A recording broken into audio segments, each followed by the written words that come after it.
This is the future. So I had to rewatch the whole segment of TennoCon 2022 again, just to find out if Digital Extremes did address any specific meta in Warframe. It turns out that they did say something about it, and I think we are in for another ride as based on our years of experience playing Warframe. When Digital Extremes change a meta, they will surely bring down the nerf hammer, making some of our favorite weapons and Warframes close to unusable. I hope they don't do this stuff anymore with the new team that is being led by Space Mom, because honestly, when they make changes across the board, they just don't affect those meta things in Warframe, but there are instances wherein a fun combo or a fun weapon that is not meta gets affected and then become a mastery rank fodder. I'm talking about the current area of effect meta here, by the way. AoE meta, boom, and zoom, nuke, or whatever you call it now. There's no denying that this is the easiest way to kill a room full of enemies. A full display, or I think it's just an example of this, is the Warframe that completely wrecks everything that it touches. Every explosion is massive and deadly, so when a new weapon comes out, if it doesn't do the same thing as the meta AoE weapon, then it's dubbed as mastery rank fodder. It's meta because of how easy it is to use, and how effective it is in real missions.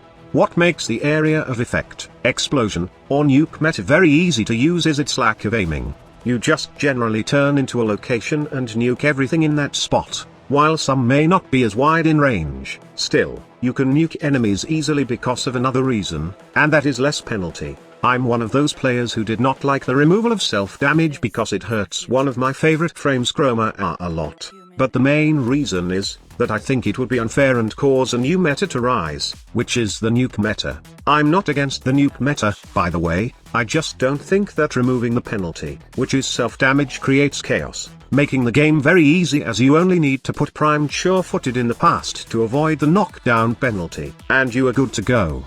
Right now is the worst, because, without primed sure-footed, you can rely on cautious shot plus other anti-knockdown mods, or, you could simply use Unaru and gain a 40 seconds immunity to knockdown, making the nuke meta far more dominant compared to other setups in the game.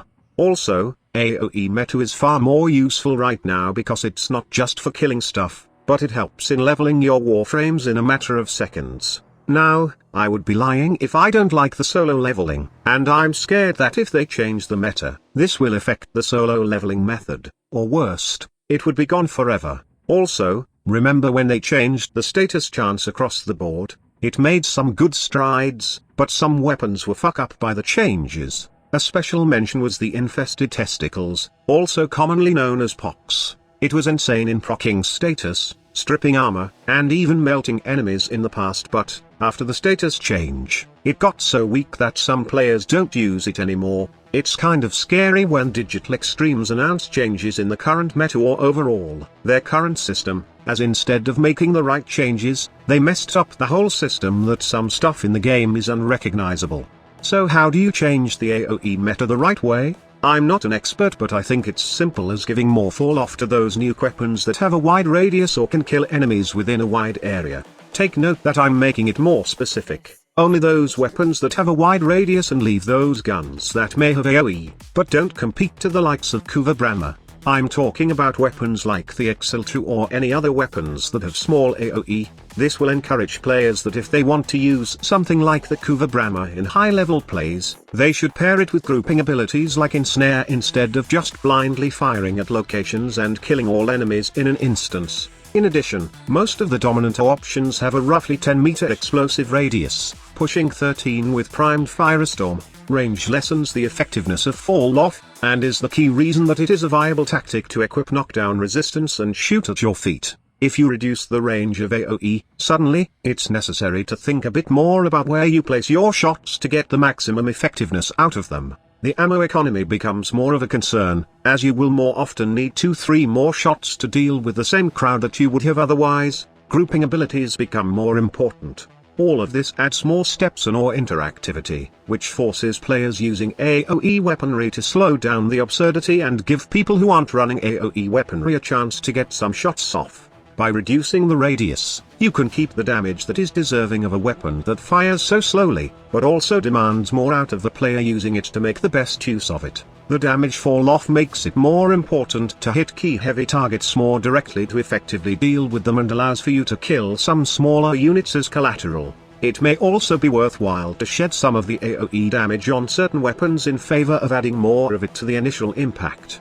If they will be giving more fall-off squad leader to those weapons, and less AoE radius, then Kuva Branma carpet bombing on Telster Saturn might be ineffective in terms of leveling. Well, that's the price that we have to pay. This, or Digital Extremes revive the self-damage mechanic again. Now, I would like to know your thoughts about this, and also, I would love to hear your opinion on how to balance the AoE in the game without breaking anything. Let's discuss this in the comment section below. Thank you so much for watching. Squad Leader signing off.